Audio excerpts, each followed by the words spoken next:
Hey folks, Stu here at The View with this week's podcast, episode 3 of the weekly podcast that is now available to members slightly earlier than normal channel viewers, but is out on Saturday as has been the norm for everybody else. And we've got a packed house tonight.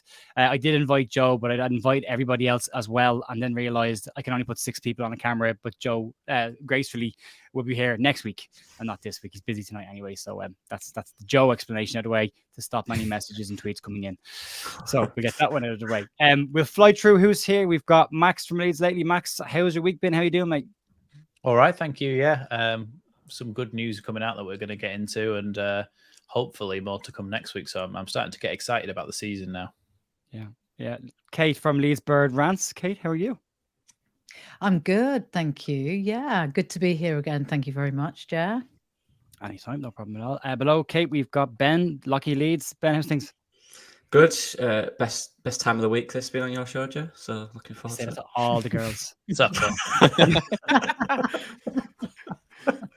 Yeah, in the middle down the bottom, we've got Ollie from Ollie Ward channel. Ollie, how you doing, mate? Nice to have you back. Yeah, good. This is the worst part of my week when I have to be on this channel. I'm grateful to be here again. Treat him mean, keep him keen. So much love. So much love. Just like reading the comment section on a Monday. This is great. Yeah.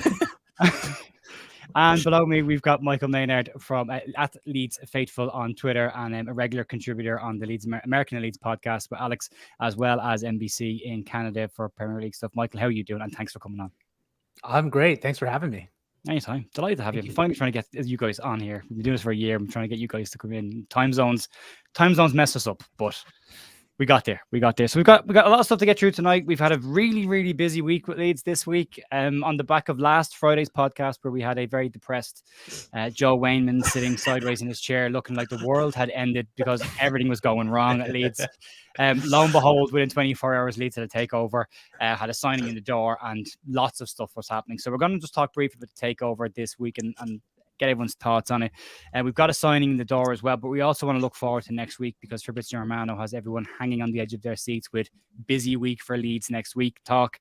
As well as some players have been linked this evening as well. And then we'll finish up a bit talking about the friendly against Monaco, which takes place at 4 p.m. on Saturday kickoff. And it's on the LUTV as well. If anyone wants to go check that out, you can.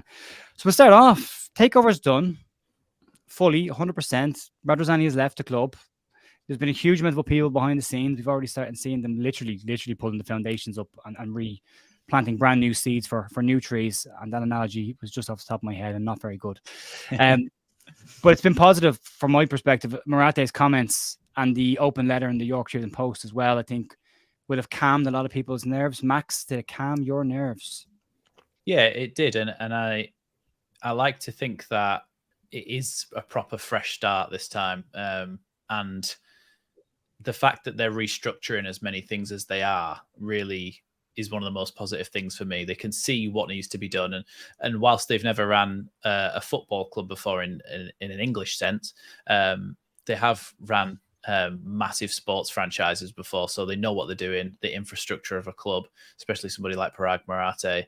And so to get those things in place and not have just one person responsible for certain things is the main thing for me. So bringing in Greta Steinson alongside Nick Hammond, who, yes, is only temporary, but then you've got all the scouting and the analysis teams and all that under them. It should be more of a unit than one person. We used to just be, we'd have Orta, Kinnear and Radrizzani would be the three stooges at the top of the stand, and they would be like the three people watching over the club, but it's not so much going to be like that now.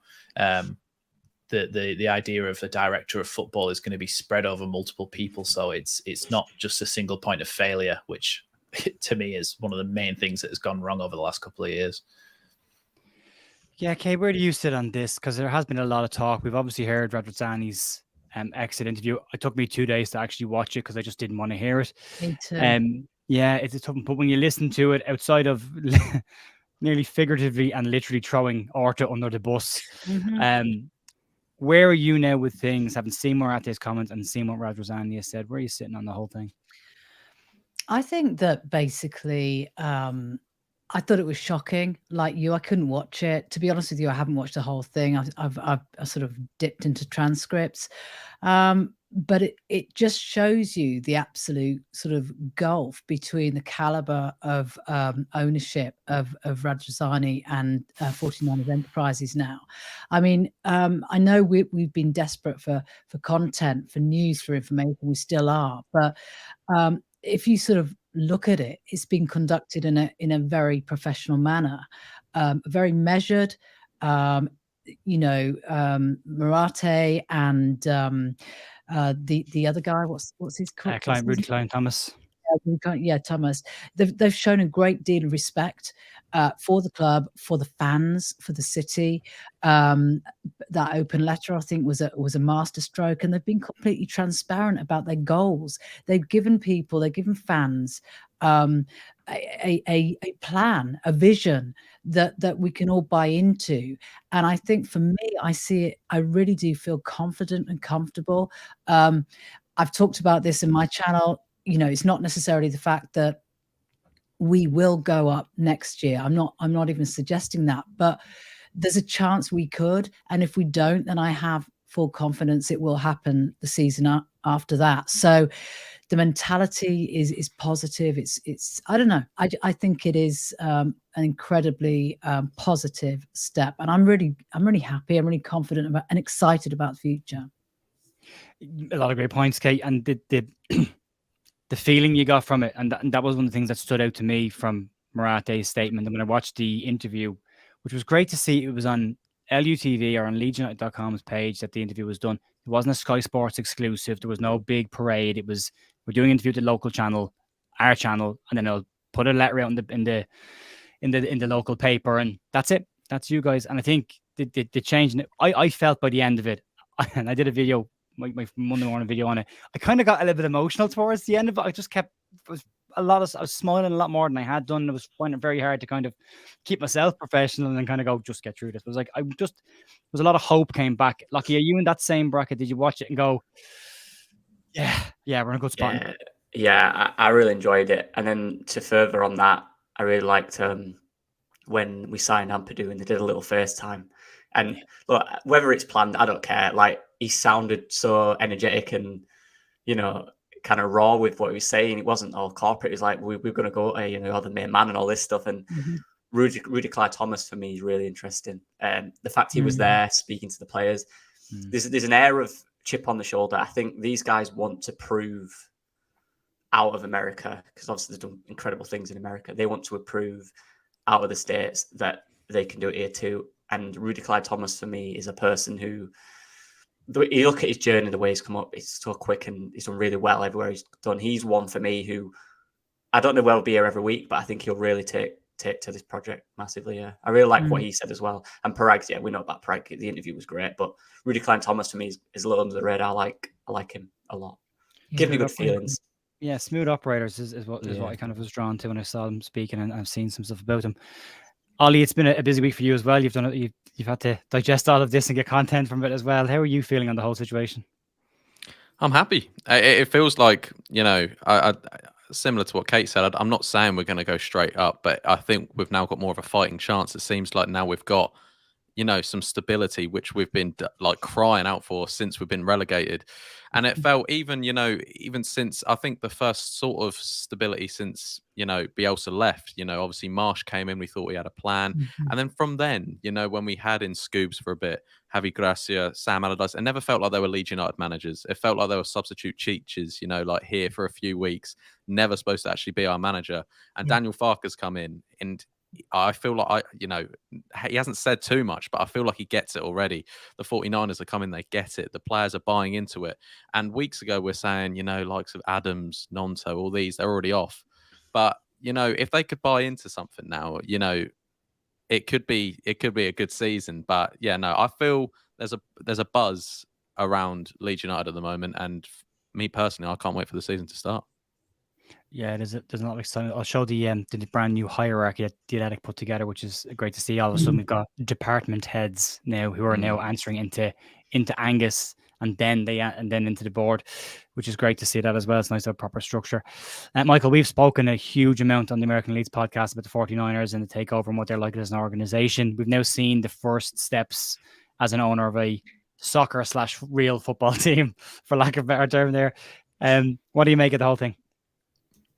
Yeah, I've been happy with the way it's been going really since the takeover was confirmed, and maybe even a little bit before then. I think compared to what we had with Rajazani, who, I mean, I think probably based on the way the news cycles were around the club, I suspect there were maybe some leaks going on at that point in time.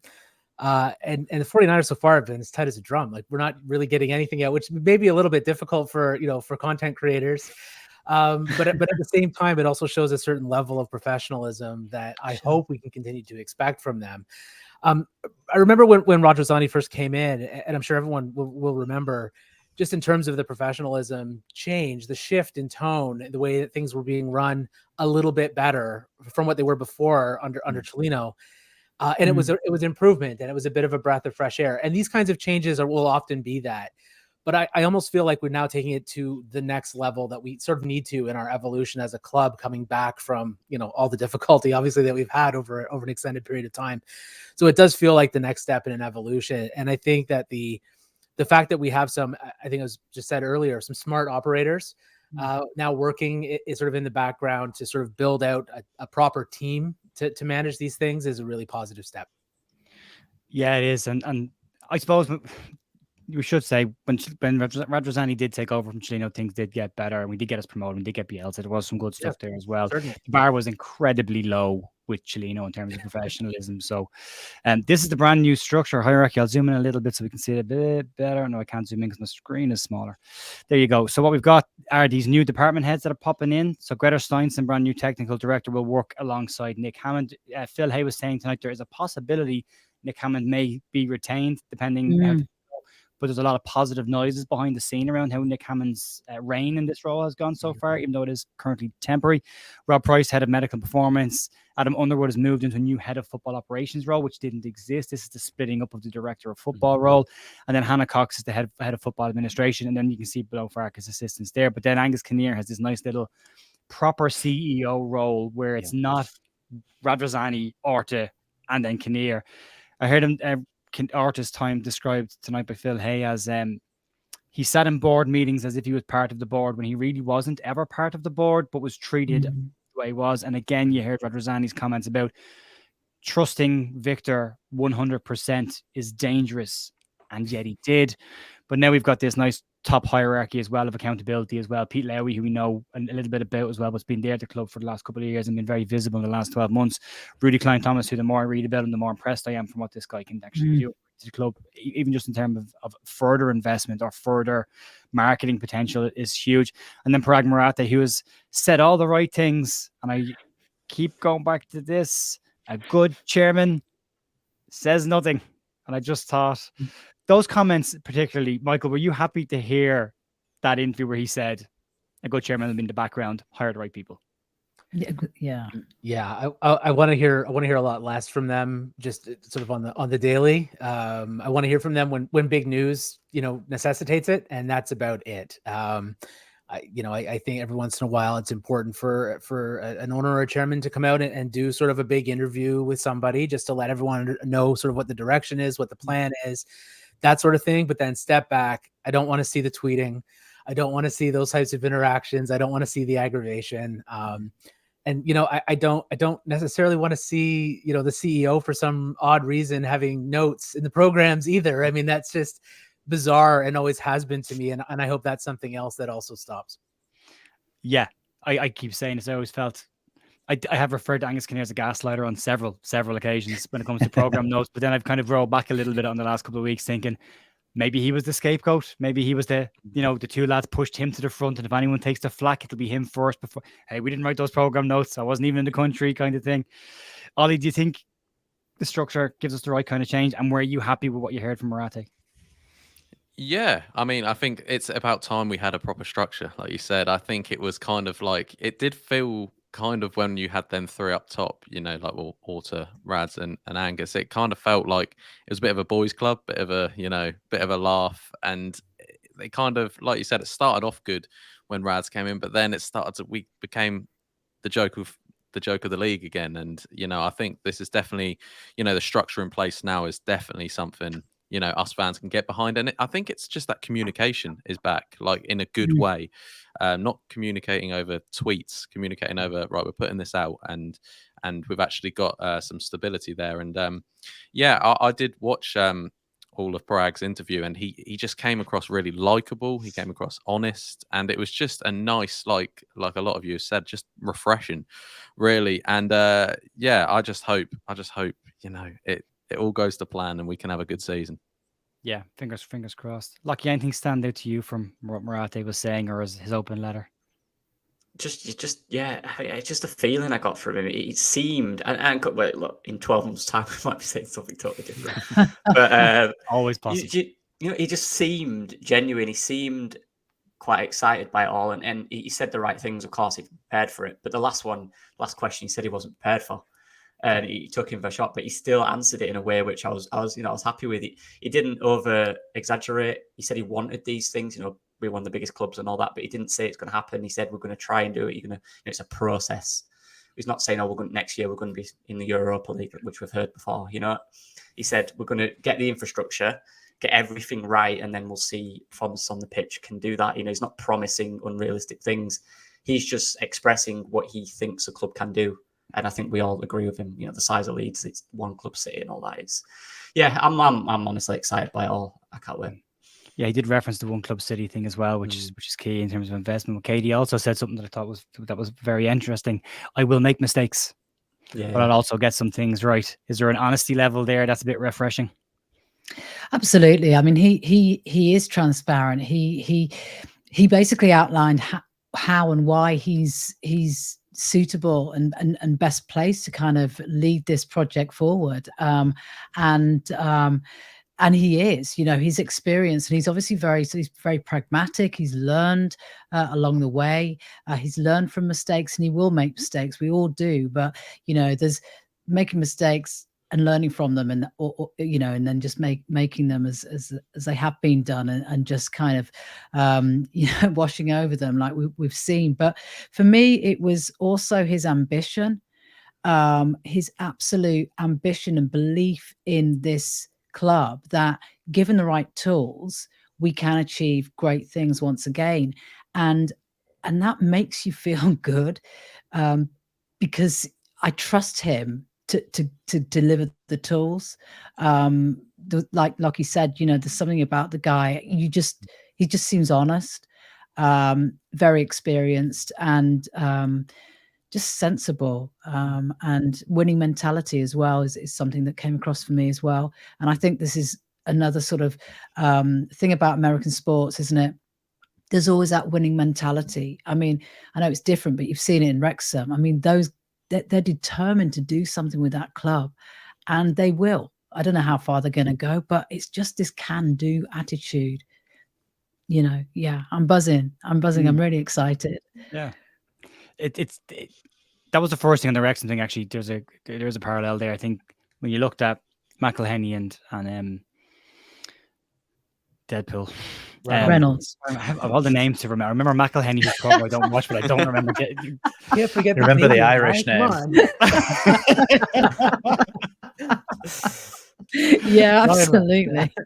When they went in, I think in the documentary, one of the first things you see is, how do we get out of this division? One of the first things they said was like, what do we need to do to get promoted? Straight away. I'm not going to lie, his name went out of my head again a second ago, Brian Reynolds. I don't have time for celebrities. You know what I mean? Like, I don't give them all that. But there was a line also in the on the Leeds side. There was a line in the statement, Max. Leeds, we want to be able to attract the best players in the world, which is a very, very, very ambitious line to put in there, because it is a statement of intent. Yeah.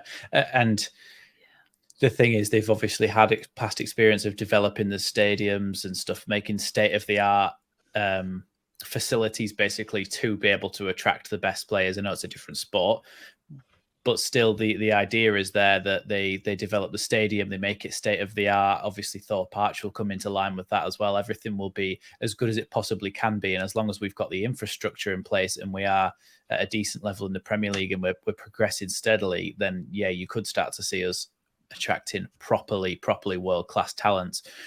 But for the moment, I think it was interesting what he said about Daniel Farke, where he said, and I think this comes to a little bit having his finger on the pulse as well of what fans were saying, because a lot of fans were saying, yes, I like Daniel Farke, but he didn't have all the tools to succeed at Norwich. And I think other people were saying the opposite of that. He just wasn't good enough at Norwich when he got to the Premier League, but he hit that head on and said he didn't have, I think he used a deck of cards analogy, didn't he? He didn't have the deck wasn't stacked in his favour. And I think what's positive about that is that it's a statement of intent in terms of investment and trying to give Daniel Farke everything he needs. And the best thing an ownership can do is A, stay quiet. B, if you're going to bring in a manager, to back him with every signing that he wants, or at least within your power. And even if the manager then doesn't work out, you can't say it's the owner's fault. You can say it's the manager's fault. Okay, part ways, you get a new manager in. But as long as you've got a net positive and you keep going forward, all they can do is provide each manager with the right players and as much as possible. And that's kind of what we haven't had. When Bielsa said, you either replace me or you replace the players, they didn't. They got in 2 players, Firpo and Dan James, and that was it. And so, under Jesse Marsch, they sort of brought in some Austrian players, Austrian league players, but they weren't necessarily good enough. It kind of needs to be a joined up approach now. And I think that's what I took out of it, that, like you said before, Joe, when you showed the graphic, there's fallbacks here and there's fail safes. There's multiple people working on similar things now, so that everybody gets their heads together. They get the right recruitment for the right manager, and we should have a net positive in everything we do. We should be on a trajectory of going upwards. I still think there's more to come in terms of the behind the scenes. I think there was talk that the structure is going to be added. And Parag Murat, they said it himself, my job is to put the best people in the best roles to do the best job. And then if I'm doing my job well, then it's a couple of Zoom calls a week just to make sure everything's going well. Which, to be fair, like the boss that I report into the States, I haven't got any calls with her during the week. I never talked to her. I've got one big call with the entire team, but that's a catch up. But she has her calls with her department heads, who then have their conversations with me, and it's run correctly. It's run as a hierarchy, and it's done the right way. There is accountability at all levels up the chain. So if I'm not doing my job, then I'm responsible to the person above me. If it's not working with them, they're responsible to the person above them. But there's a full hierarchy of accountability, which I think Leeds has been sorely lacking for a very, very, very, very long time. I don't remember Leeds having a quiet owner. I think one of the things I said on the BBC thing during the week was we had Bates, who we had Ridsdale, who just loved the camera and wanted to be the one unveiling all the signings. Then you had Bates, who literally bought a radio station for propaganda means, so he could do a weekly thing to tell everyone that we were morons and we were doing it wrong. Then you go into Cellino and you're like, well, that just guy had a press conference every time he wanted to tell someone about his lunch. There was a press conference. And then you get our former owner, who just is super keyboard warrior, Twitter fan, glass of wine, Twitter, Friday night, let's go. It's been so long. I don't even remember if Leslie Silver was quiet. I don't, because there's a lot of people locally who don't like Leslie Silver, and I was too young to remember a lot of Leslie Silver. So it's been that. I'm 42. It's been that long since we've had an owner who just did the job and kept it quiet behind the scenes, and it's refreshing. It's great. I'm excited. Look for if there's anything else anyone else wants to add. I'm just going to say at the top clubs. Right. Sorry, it's just a quick one. At the top clubs, you never really hear anything from their ownership. I know there's obviously the moral implications of the owners of places like Man City and stuff, but in terms of if you take all that aside, the actual way that they've ran a football club, you never really hear anything about them. You never hear anything about well-run clubs. Owners, they don't take to Twitter and start arguing with fans. They don't say, oh, we need people saying we need new signing and then saying Adam Forshaw with a couple of love hearts in the club's colours. Like, it's not a thing. It's so unprofessional. And like you said, Joe, in any other business, the sort of CEO and director and owner, they don't really have that much of day-to-day conversation with the customer, if you will, because essentially we are the customer. You don't really hear much of other companies from their owner, do you? So it's refreshing to hear that he will take a back seat. Yeah, Kate, you were going to say something as well. Yeah, I mean, I was just literally. Oh, go ahead, Kate. No, sorry. I was just literally going to say it feels like the adults are finally back in the room. Yes. You know what I mean? After the nonsense of the previous setup. Yeah, that's how I feel. Michael. Yeah, I mean, I like the chart that you're showing earlier, where there's actually a bit of a hierarchy. Whereas before it was just a very flat structure, and what I felt that bred was just a culture of unaccountability. Right. Nobody was accountable to anybody. So now we're hearing from Rajasani that he was actually standing off and just letting Victor do it. Like, who was Victor actually accountable to at that level? Right. Absolutely no one. So with this kind of a structure, right, you've got your sort of heads of departments, and they all sort of go up the chain, and there is a hierarchy. There are people who are going to be accountable to other people. And I think that's really key to running a essentially a business of this type, right? We don't necessarily as supporters think of it as a business, but it has to be run like one, certainly at the executive and management level. So I think that's really important. Yeah, I was just going to say as well, just on that, if you translate that as well to like a team, you've got the Daniel Fart, the head coach, you have assistant manager, then you have the coaches, right, the performance coaches, and then you have you'd have the analysts, the head analysts, then the analysts. They need a structure. If you had the head analyst talking to the head coach, it's not how it works. Like on a game, for example, if you had a head analyst or the analyst going straight to the coach, as opposed to, you can't have them communicating with the players, is what I'm trying to say. The head coach has a final decision. The assistants might have good ideas, but the final decision is on the manager, right? And then the same with the analysts or any performance people. They go to the person above them. They do not directly to the players. It has to go through the structure, and that's how it can kind of, I guess, be translated. Yeah, there's also what's missing of this. There's another layer below this again, which will be the casual coaches. Leeds have actually only recently been advertising for casual coaches to come in and help out as part of the team. So it's never just 3 or 4 coaches. It's usually a team of coaches. There are young, guys going through their badges as well. They're coming up through the clubs, ex-pros doing their badges at the club as well. That kind of stuff all goes on. So they're all always bringing in other people as well. Interesting to see Michael Skubala does not report into Daniel Farke as the manager of the club. He is very much on the development side of things, which is great to see that as well. That keeps him secure and safe.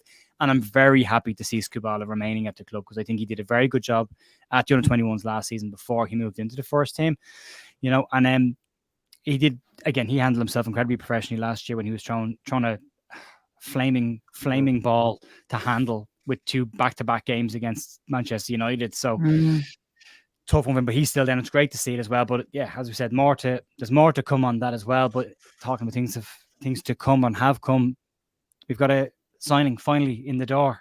Ethan Ampadu, thoughts? Anybody? I'll start. Do you want to start? Yeah, go Max. No, go. Yeah, good. I like that. I think what he has is what I think anyone in a promotion side needs. He's that type of player who he's got that experience, and people talk about relegation. I said this, it's not tennis, it's football. We're playing as a team, I don't count many relegations. It doesn't mean you're a bad player. It means you're in a bad side. Aaron Ramsdale had 3 in a row, didn't he? Exactly. Yeah, exactly. So, like, as an individual, as a player, he's got the experience at 22 years old, both in top leagues in Europe, in the Premier League.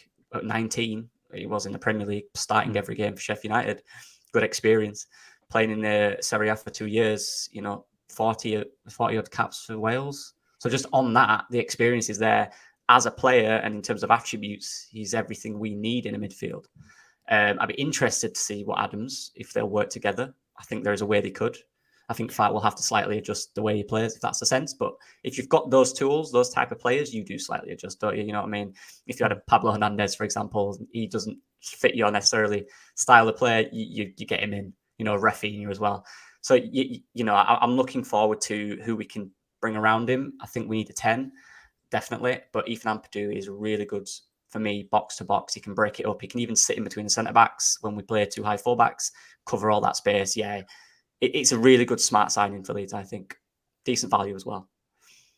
I think it's the sort of signing that a lot of clubs would make on loan when they're trying to get promoted. So, obviously, Derby only got those players because of Lampard, and they weren't really promotion contenders, but they got into the playoffs. But when they had Tomori and Mount and Harry Wilson and those sorts of players, usually it's like, oh, it's unattainable to get them on a permanent, but we'll get them on a loan deal, and they'll really help us push for promotion. But Ethan Ampadu, we've got on a permanent deal, which is really, really good for us.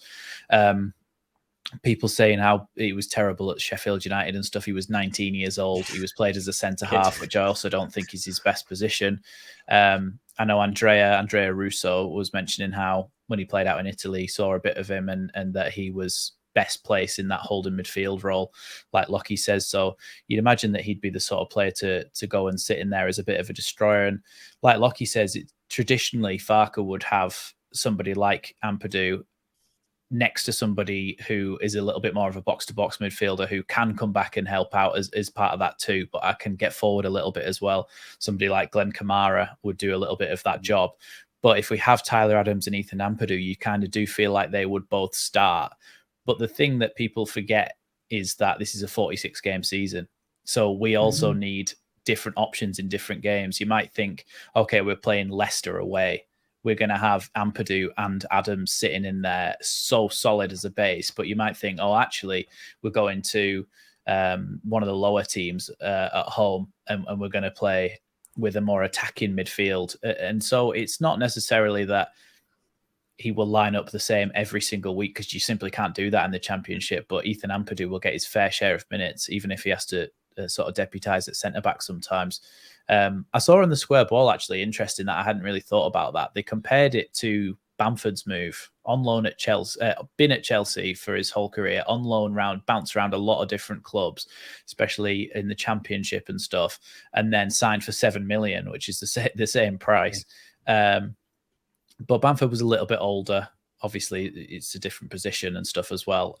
Bamford was a little bit older and he'd played a lot more football. But Ethan Ampadu, to me, it's not quite the same thing, because he's still a player that a lot of Chelsea fans were saying this guy could still be special. But there's just no pathway through at a club that's just signed a £100 million Enzo Fernandez to play in that role. But for me, yeah, it's such a good signing for Leeds, because it's just like we've said so many times, it's another statement of intent. The first signing through the door is somebody who is quite a household name, I would say, in Britain now. Everybody's sort of heard of him. If you're into football, you've heard of him, you know who he is. So it's not just a nameless youth player. So yeah, I think he's a good signing.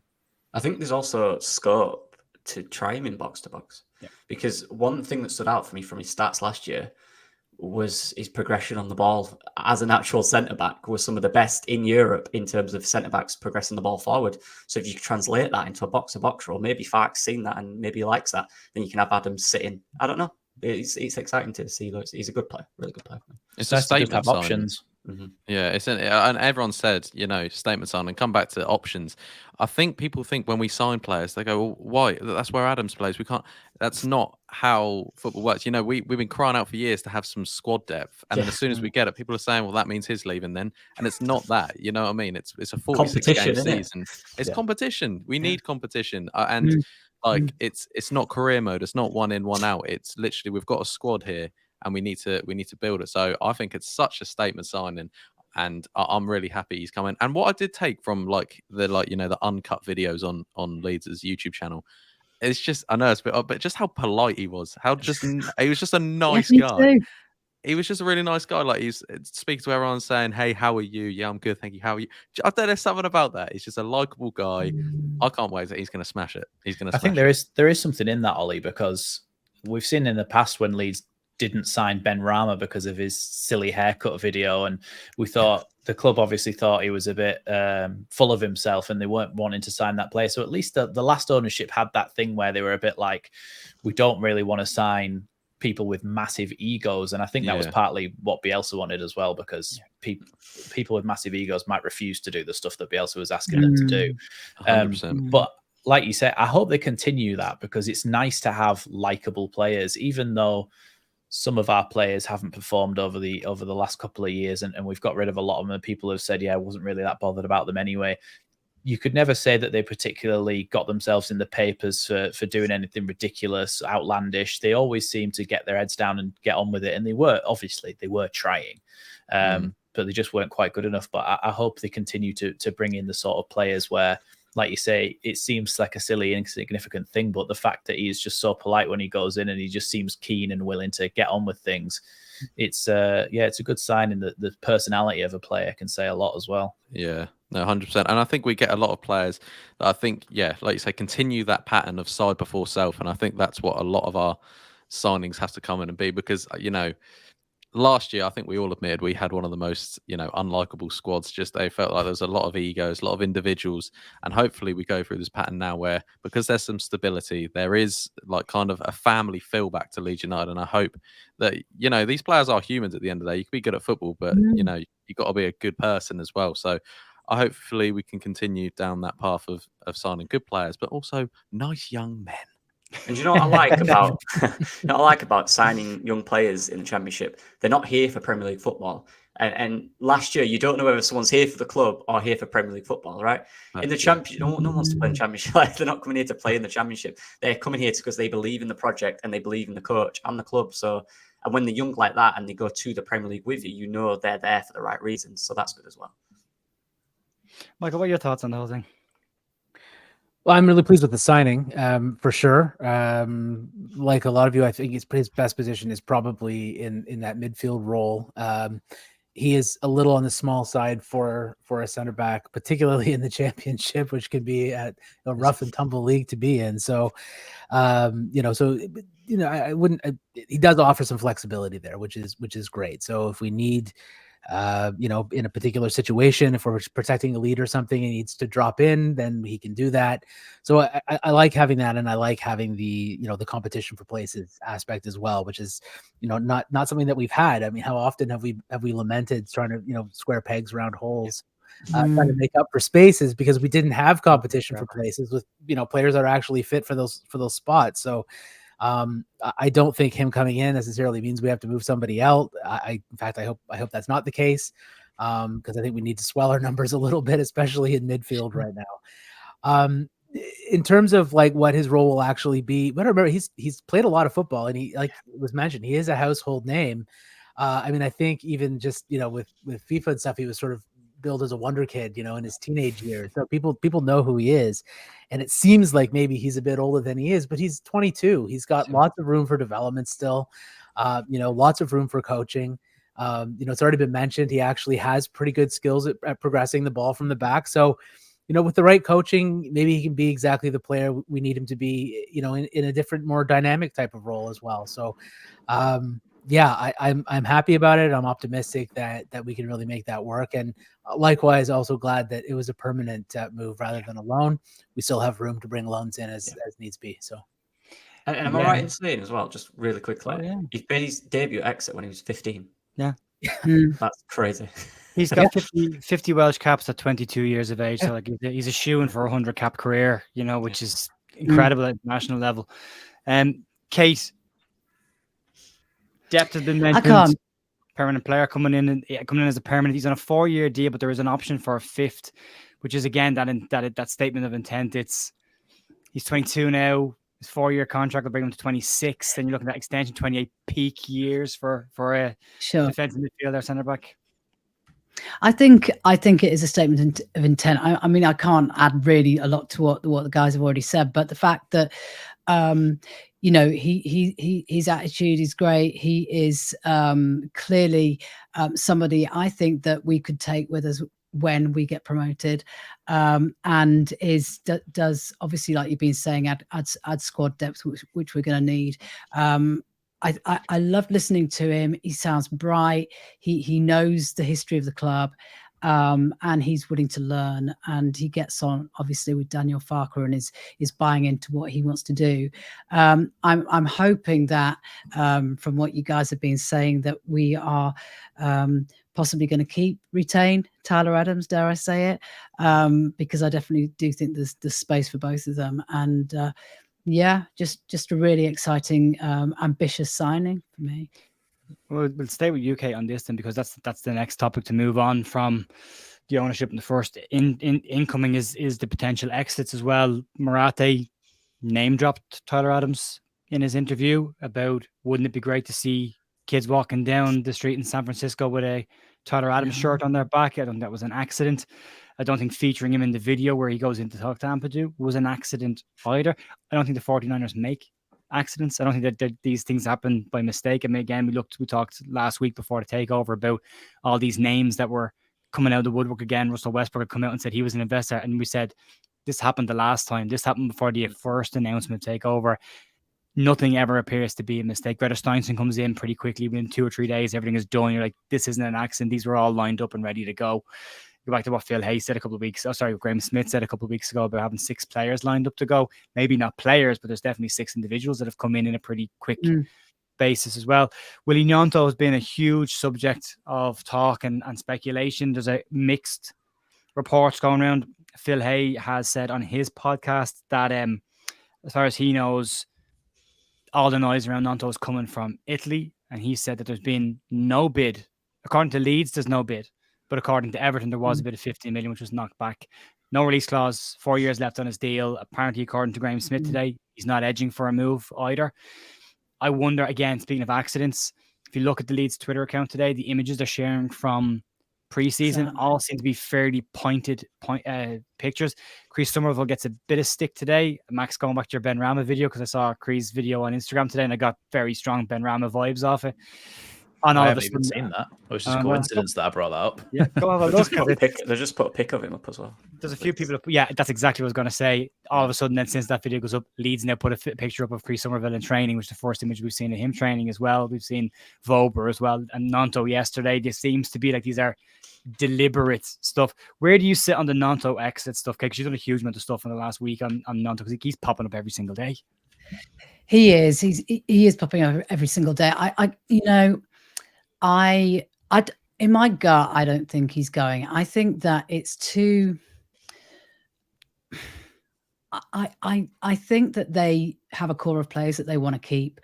I understand. Obviously, we're going to have to sell somebody. We are going to have to let somebody go. And I put a poll out today on my channel about if we are going to keep. I can't remember what it's about, but which winger are we going to have to sacrifice? Yeah. In order to retain, our core. I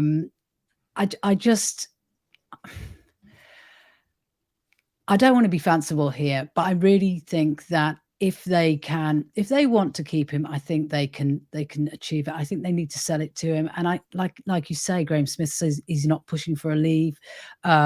Noises Everton fans are desperate for him.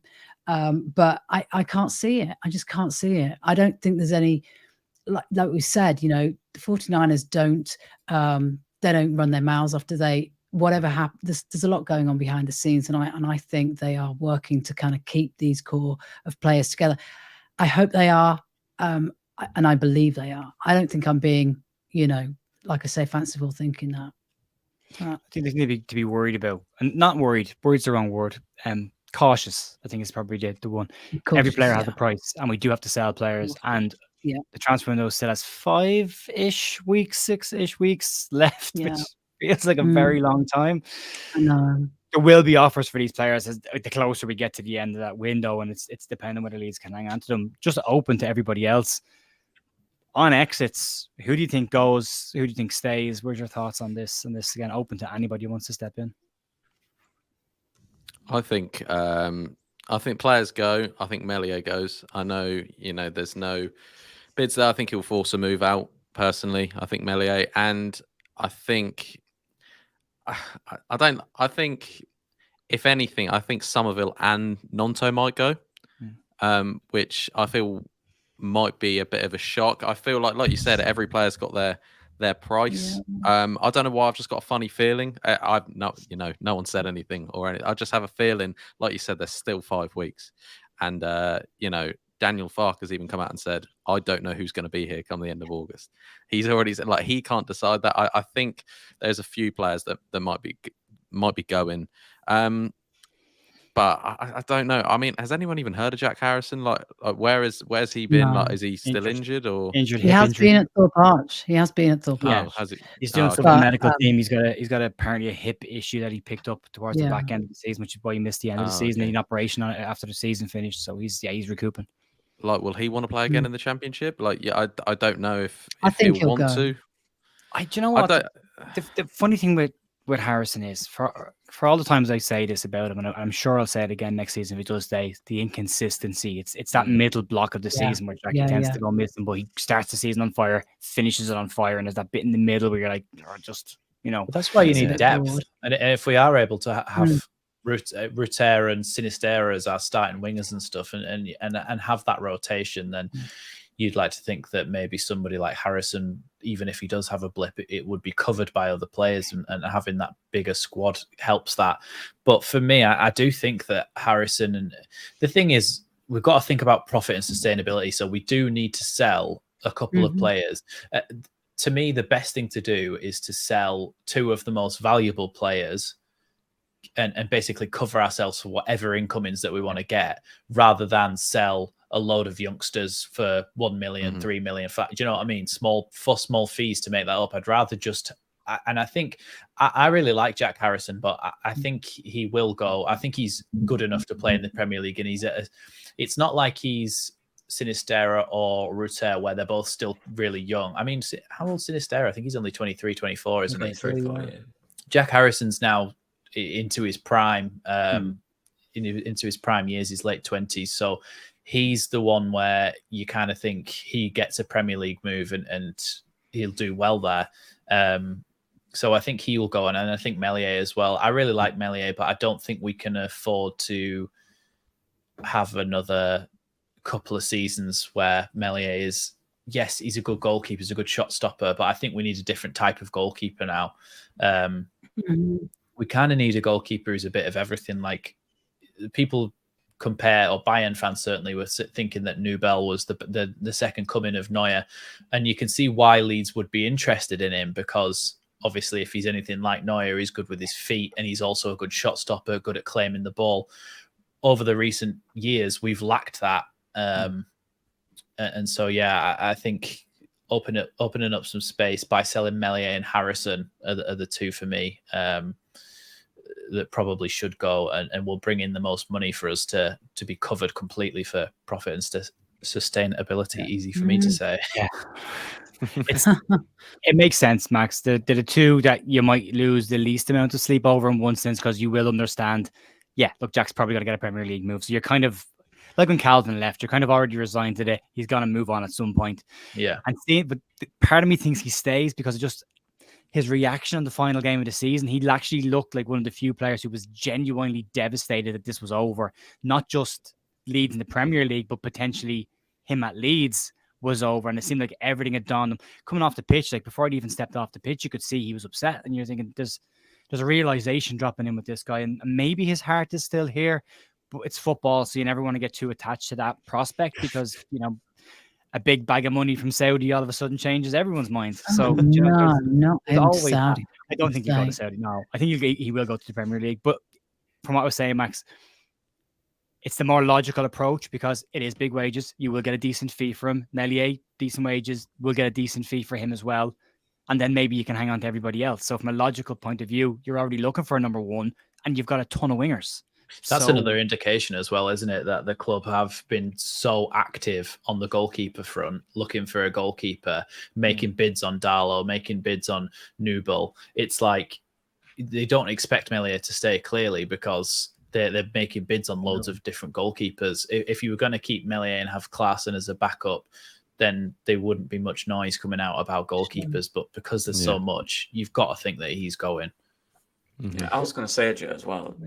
I'm actually all right with Gnonto going if we can get the right price, and it's nothing to do with how good he is. It's nothing to do with his ability. It's to do with value. And I think from the conversations I've heard from the conversations at Farker, I've heard from him and Jorginho Rutter. Rutter were talking about last year how he didn't have playtime. I think he's going to play a lot, and I think that will be on the wing. And if you keep Sinistera and Rutter I don't think Gnonto will even entertain being on the bench. Sinisterra is our best winger, in my opinion. I think when he's fit, he's incredibly good. So, and same with Somerville, you have 4 there. Like, I think Harrison as well, 5. Like, they're not all staying. No. So for me, I think I don't want him to, but I just think if you get the right value, you can add an add-on, sell-on clause in the future. You'll go for big money in the future. I think it's sensible. I genuinely do. I think we've got the depth in that position. That's the issue. I agree. Not the issue, but that's the thing, Ollie, isn't it? It's if you put your mind in the 49ers way of thinking, which up till this point has been sensible, logical, and structured, kind of makes sense. Yeah, 100%. I think it's like you said. You're probably going to get the most money out of him. Maybe the Somerville shout was a bit bold, but I could see again. We've got so many options, which we're going through that thing of like only because we've got options doesn't mean they should be going. But you're right. Like Gnonto, we saw his reaction sometimes when he got dragged off the pitch after 60 minutes last year. If he's not getting, if he's not getting game time in the Championship, he won't want to be here. And I genuinely think that. Yeah, Leeds will get rid of Gnonto. They have to at the right price. You're right. He's not pushing a move, but like you said, everyone's got a price. I think everyone's just disappointed that it might be Everton because Everton aren't exactly, It's not an ambitious move, is it? No, and you'd think. Oh dear, Ollie, please. Depressing you. It'd get game time, obviously, but they've just signed Danjuma, haven't they? Everton. Loaned him. And they've signed Ashley Young on a free, so they're not exactly flush with cash. And their fans, I know an Everton fan, Maddie, and he's been chatting back and forth. He keeps asking me, do I think anything's going to happen? I was like, I don't think so. And he goes, yeah, Everton fans think this is a kite that's been flown to appease their nerves because they're all really anxious about the lack of signings. I don't even think Gnonto fits Sean Dyche's style of play in any way. No. I forgot. Mike, you were going to say something a few minutes ago on the thing. What do you think? Well, I was going to say, I think in terms of who we move out, I agree that the 49ers will probably take a very business-like approach to it. And I think the players that they would be most happy, I guess, if you could say happy, moving on are the ones that they're going to get the biggest, not necessarily the biggest profit, but the biggest profit margin with respect to, profitability and sustainability. So you're looking at players that came in like Gnonto, who came in for really peanuts. If they could move him for, a fairly substantial number, that's a massive amount of profit to book. And it gives us a lot of space to play with in terms of financial fair play rules. So I do think that's probably the approach they're going to take. I've said before, there's nobody necessarily that I want to boot out the door. Well, maybe there's a couple, but I'm not clamoring to get to see players leave. That said, if the price is right, I'm not desperate to keep anyone in particular from last year's squad either. So, if I like Gnonto just fine. I think he's a good player. He's obviously very young. He's got a lot of development to do. I don't know if anyone really knows exactly what he is yet, other than just a kid with a lot of confidence and some skill on the ball. But if that's the one that has to make some room for us financially, then I'm sort of behind that as long as the price is right and they're making the right business moves. And I said I suspect that this particular group will do that, or at least get it more or less correct on that. Somerville's another example, I think, of the exact same thing, actually. So again, there's a lot of profit margin, I think, that we could probably book there with him if we were to move him on. We are spoiled for choice in terms of wingers, so I think that's got to be where we're looking to sort of thin out a little bit in order for us to sort of backfill the places that are a little bit short. But again, if you sit down and you look at it from their logical perspective, imagine Kinnear, Morate, Will Klein Thomas, Farker sitting down in the initial conversations that they had. There's that conversation. We are going to have to move a few out to get a few in, because not only are we trying to manage profit and sustainability for the players bringing in this season, we still have Premier League payouts we have to pay for signings we made over the last 3 seasons. That's still, I think there's 50 million has to go out this year in transfer fees in total. So that has to be taken into consideration as well. So you look at the squad, then you go, right, Daniel, where are we overstocked? And where can we afford to thin without really affecting the team? And I think wingers screams. We didn't even mention Dan James, Joe. And I think he's a huge part to play next season. Mateo Joseph as well. He was playing on the wing the other day. So got Helder Costa, Paveda as well. I know they'll probably be shipped out, but I'm not so sure on Paveda though. The rumor was he did really well at the Barnsley game. Apparently, he looked really good. And the only rumor was because nobody was there. He looked okay against Manchester United.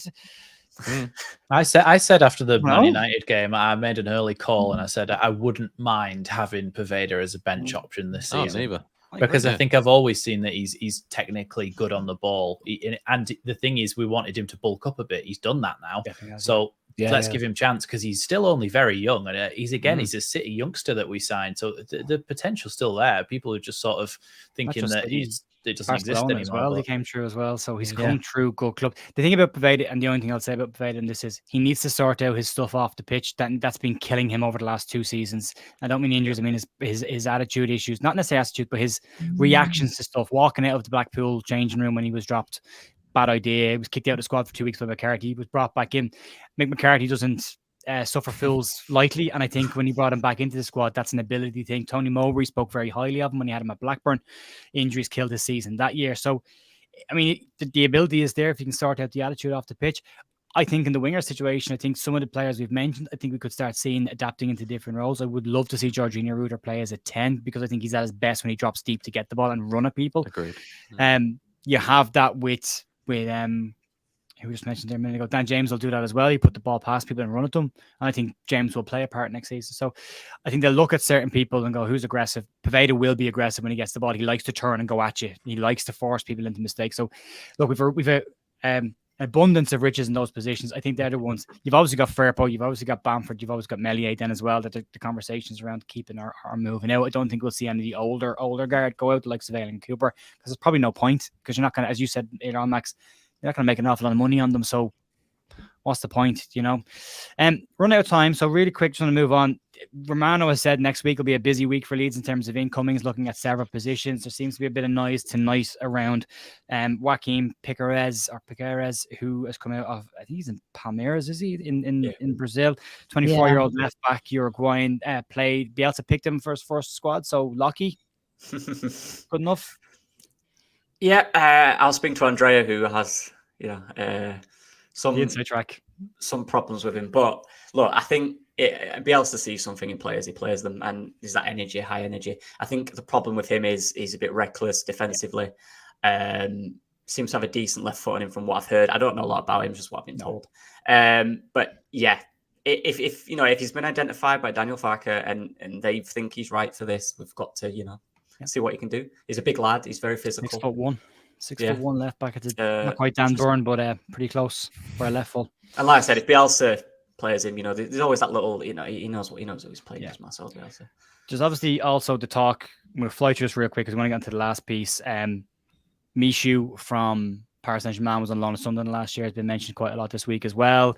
Joe Pirro is starting tonight for Swansea. That might be, but they've also agreed a fee for a striker tonight as well, which might free up his move away from the club. But he is playing in the game tonight as well.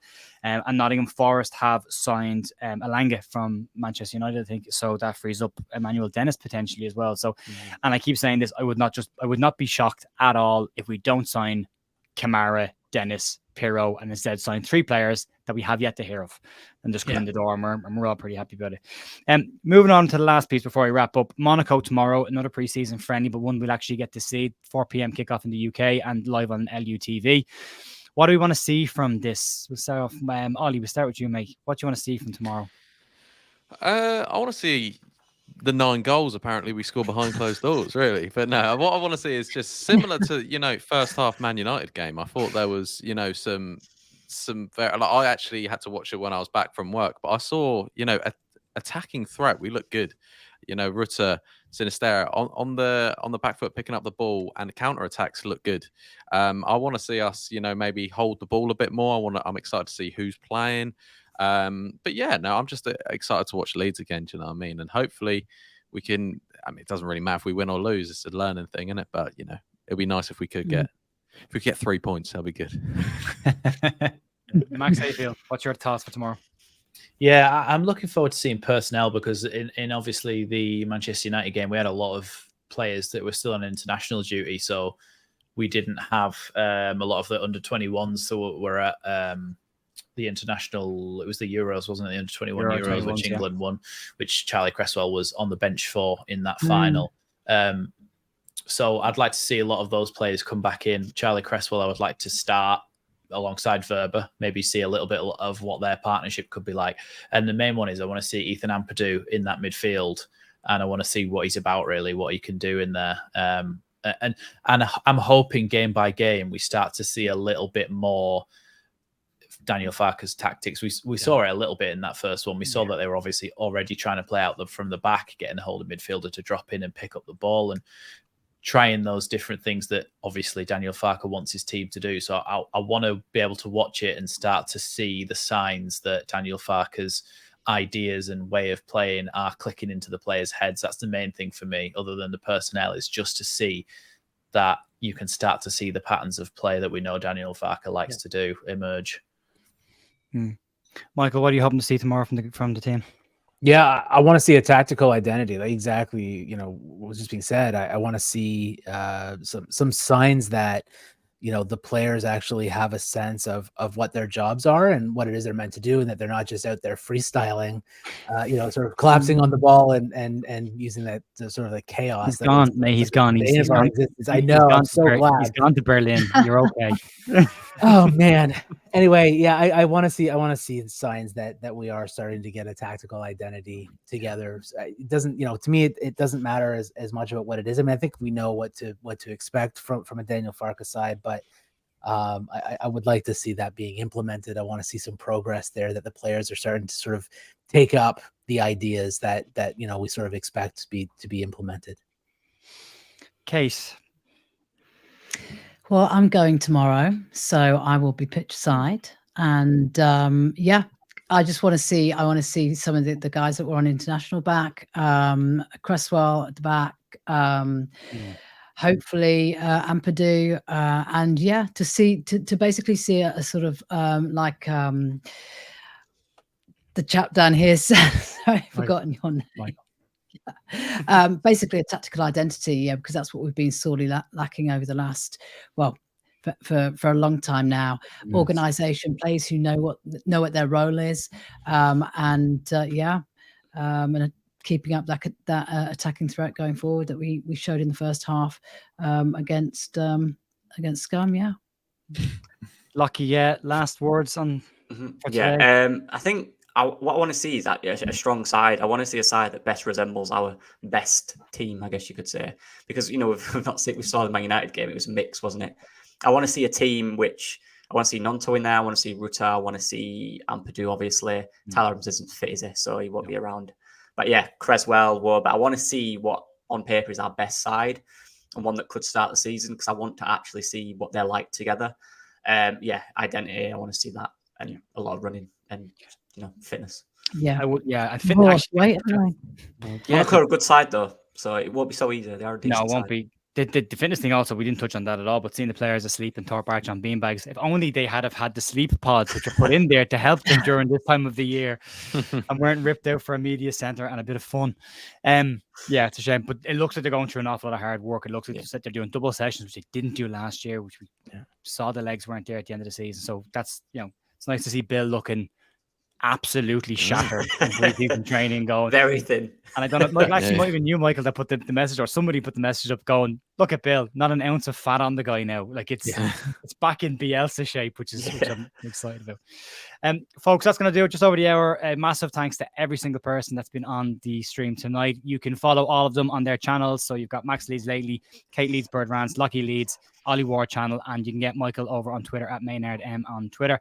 I will link everybody in the description down below this video. Please go show some love, subscribe and support them. I'll say this now before I wrap up. We're just about to hit 14,000 subscribers. So again, massive thanks as always for that. If you like the stream, if you like what we're doing here, you can like by subscribing and liking and all that kind of stuff. There you go. And I'll see you on Monday morning for more Leeds news. This will be available on Spotify as well at some point on Saturday. I'm not going to make a promise of what time on Saturday because I have to do it, and I don't know if I'll do it in the morning. So, but it will be on YouTube Friday night tonight for members and Saturday for everybody else. So if you're watching this in repeat, hope you're having a good weekend. Fingers crossed for a good result of the weekend. Thanks to everyone for joining me, and I'll see you on Monday. Bye.